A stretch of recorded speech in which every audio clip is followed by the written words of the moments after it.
Hello team, welcome to another ATP Geopolitics video with myself, Jonathan MSP. It's Ukraine War News Update, second part thereof for the 29th of June 2024. We're going to be talking about military aid and equipment. The IMF, International Monetary Fund, has approved $2.2 billion in funding for Ukraine through the Extended Fund Facility. Now, I don't know what type of money this is, as in how it is funded, how this money gets to Ukraine, and whether it's a loan, whether Ukraine has to pay it back.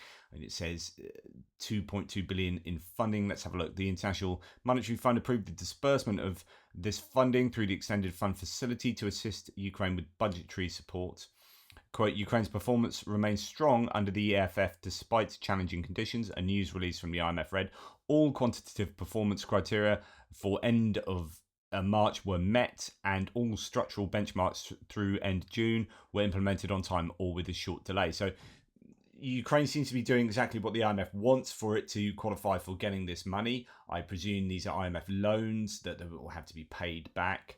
But it's interesting that during this wartime that Ukraine is still managing to do all the things expected of it, or many of the things expected of it by the EU, by NATO, and by the IMF here.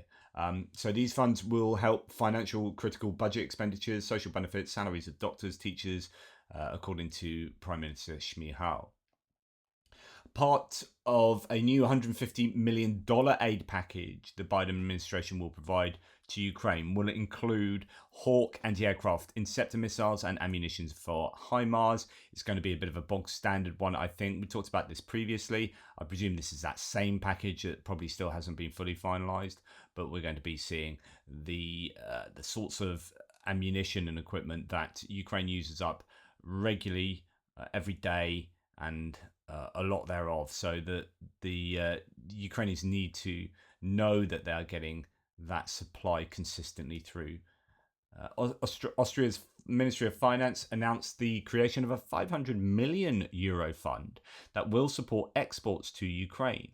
According to the statement, securing funds from international financial institutions could increase the total financing to €1 billion. Now, I'm not quite sure what the details are there, but we're going to have a look at it. I mean, this looks to be something of an internal bit of economic stimulus in the context of Ukraine, rather than $500 million euros going to Ukraine. The initiative is to bolster the reconstruction efforts for Ukraine and economic ties between the two nations. See if there's a bit more detail here. The Austrian Finance Ministry and the Export Credit Agency have set up the fund. According to statements, securing funds from international financial institutions could, in the end, increase the total financing to $1 billion. Ukraine will receive nearly €100 million annually to support new business ventures.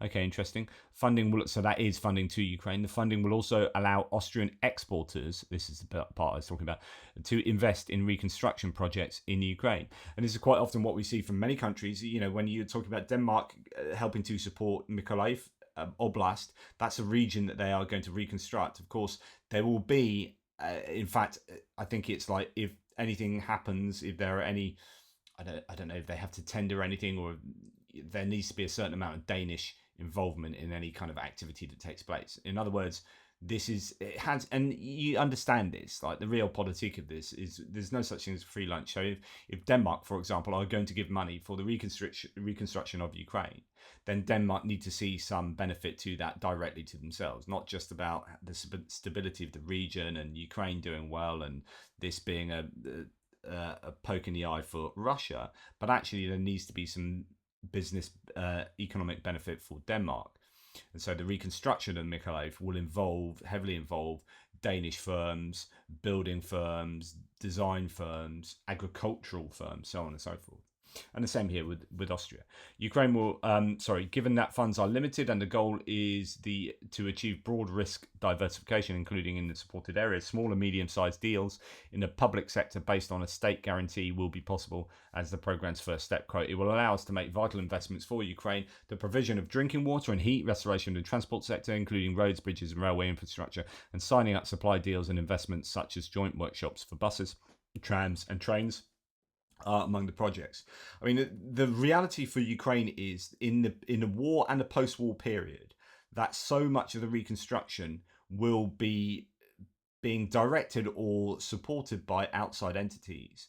That in a perfect world, Ukraine would develop, would do its own reconstruction using all of its own companies and resources, so that you kind of that money is within sort of New Deal, US style New Deal, where you're piling your own money into your own industries to help build Ukraine back up, and that money then is a money multiplier. So you're paying your own people and your own companies, and then you're getting tax off them, so you're getting some of that back, and then these people are working, so you're getting tax off them back, and then all that money stays in Ukraine and it's getting spent in local communities, and that money multiplies.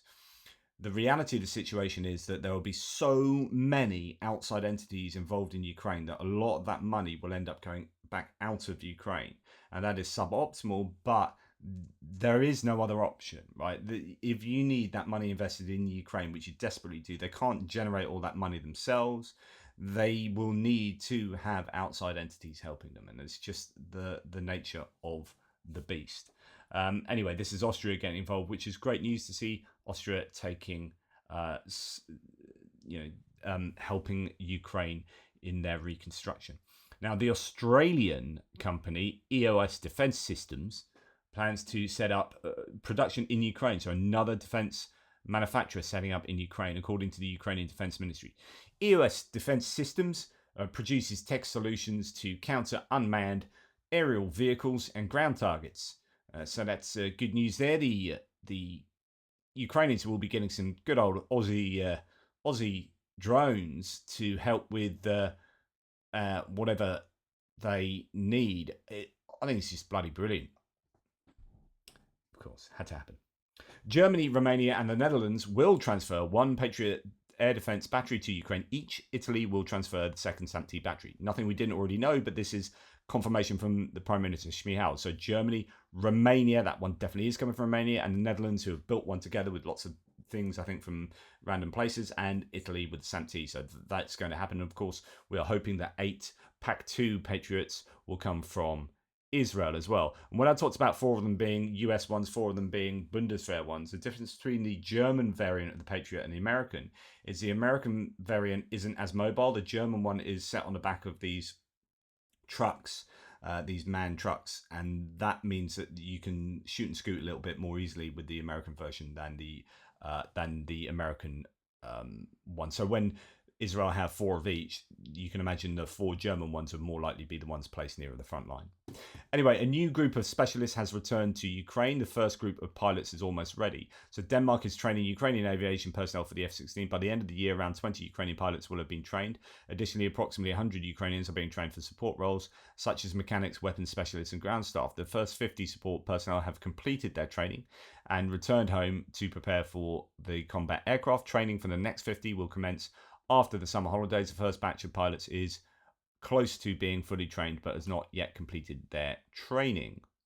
And then we have German aid to Ukraine here, talking about the 100th separate mechanized brigade is currently creating new units and received new equipment to achieve this.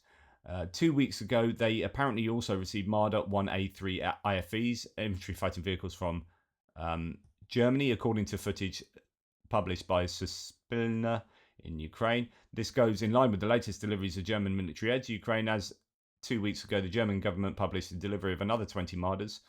The publication of the weapon deliveries to the German government is usually at least 1 or 2 weeks delayed. This makes them the 3rd brigade confirmed operating the German-made IFVs after the 25th Separate Airborne Sichislav Brigade and the 82nd Separate Air Assault Brigade, and the first one operating them outside the Ukrainian Air Assault Forces. In mid-January, the 10th Army Corps published an image of a Marder 1A3, but there never was any confirmation of some battalion or brigade which is part of the Army Corps actually operating them. Although the 100th Separate Mechanized Brigade is part of the 10th Army Corps, we never saw footage of them operating the German-made IFVs until now. So there are still some open questions for me, he says.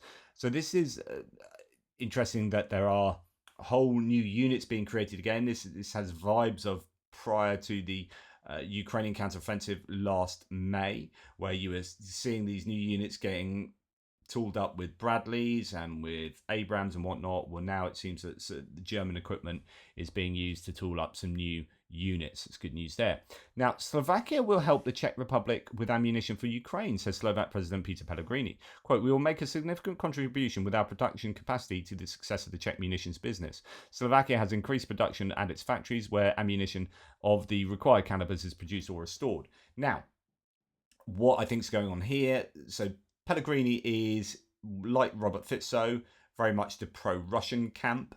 But here he's saying, like we said before, Slovakia they speak out both sides of their mouth. They say, well, morally, we are against the continuation of this war. We want peace. We're not going to provide any Ukrainian ammunition or military equipment to, we're not going to provide any Slovakian equipment to Ukraine, right? But then they said, but we'll happily sell stuff to Ukraine. So it's like, yeah, we've got this moral position, but it doesn't matter if you want to pay us, we can just throw out that moral position. So we'll just provide you whatever you want, as long as you pay us. And I've talked often about how that is from a philosophical point of view, kind of an untenable position. Or at least it's like my morality plays second fiddle to my desire for money. I'll do anything that I think is not right as long as you pay me. Okay. Now, I think it is right, and getting money for it is also fine. But if you think different ways on both of those things, then it doesn't quite work out. But anyway, he seems to be going along with this idea that we'll do anything for money, because this is not that they are going to provide ammunition from their own stocks for the Czech initiative, but they would. And it's interesting, he talks about, production, but also restoration. So it looks like Slovakia will be both producing more stuff for the Czech initiative and restoring. So some of those artillery shells that they're getting from, say, South Africa or India or whatever, that aren't up to standard, it looks like Slovakia is involved with restoring those so that they are to the required spec, and that gets to Ukraine. So that's good news from Slovakia, even though it is only in the kind of to the economic benefit of Slovakia.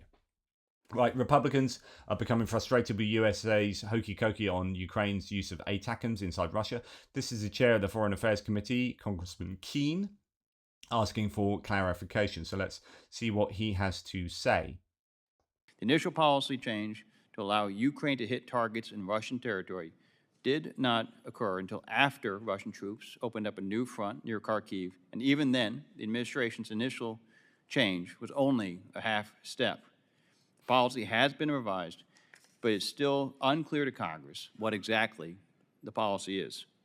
Recent reporting indicates that the administration is restricting the use of U.S. sourced weapons on Russia, on Russian territory to within 62 miles of the border of Ukraine, well short of the full 190-mile range of the ATACMS. How many air bases are within range of the ATACMS is the administration preventing Ukraine from hitting? What we have been trying to do is provide the weapons and focus them in areas that were of most immediate need. So first, that was where Russia was pursuing the initial offensive in that box right near Kharkiv. And now, as Jake Sullivan said last week, if Russia attempts to widen the front, Ukraine can reach out more. In terms of specific numbers, I think we should get a military briefer to talk to you.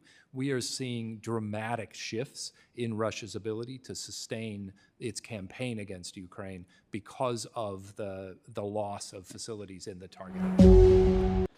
But let them hit the air bases. I mean, yeah, brilliant, well done. Yeah, okay, they can. So, Assistant Secretary of State for Europe, James O'Brien, says if Russia extends their attacks, then Ukraine can fire deeper. Yeah, but how about allowing them to hit those air bases now? That's what they need to do, and that's still not been resolved, that issue. Now, a Russian drone commander says that the manufacturers of drones and jamming equipment must keep up with the 2-week cycle of innovation and change at the front and provide FPVs with more range and weight capacity. So this is an understanding that actually the drone arms race of drone countermeasure, countermeasure, countermeasure, that seems to be operating on a 2-week cycle. It's much quicker than one might have previously thought. Is a rapidly evolving battle space in the context of drones. Anyway, that's enough from me for today. Short one, you'll be happy to know. Take care, guys, and speak to you soon. Please press like right now. I'll give you a second. Have you done it? Press like. You still haven't done it. Press it now. now.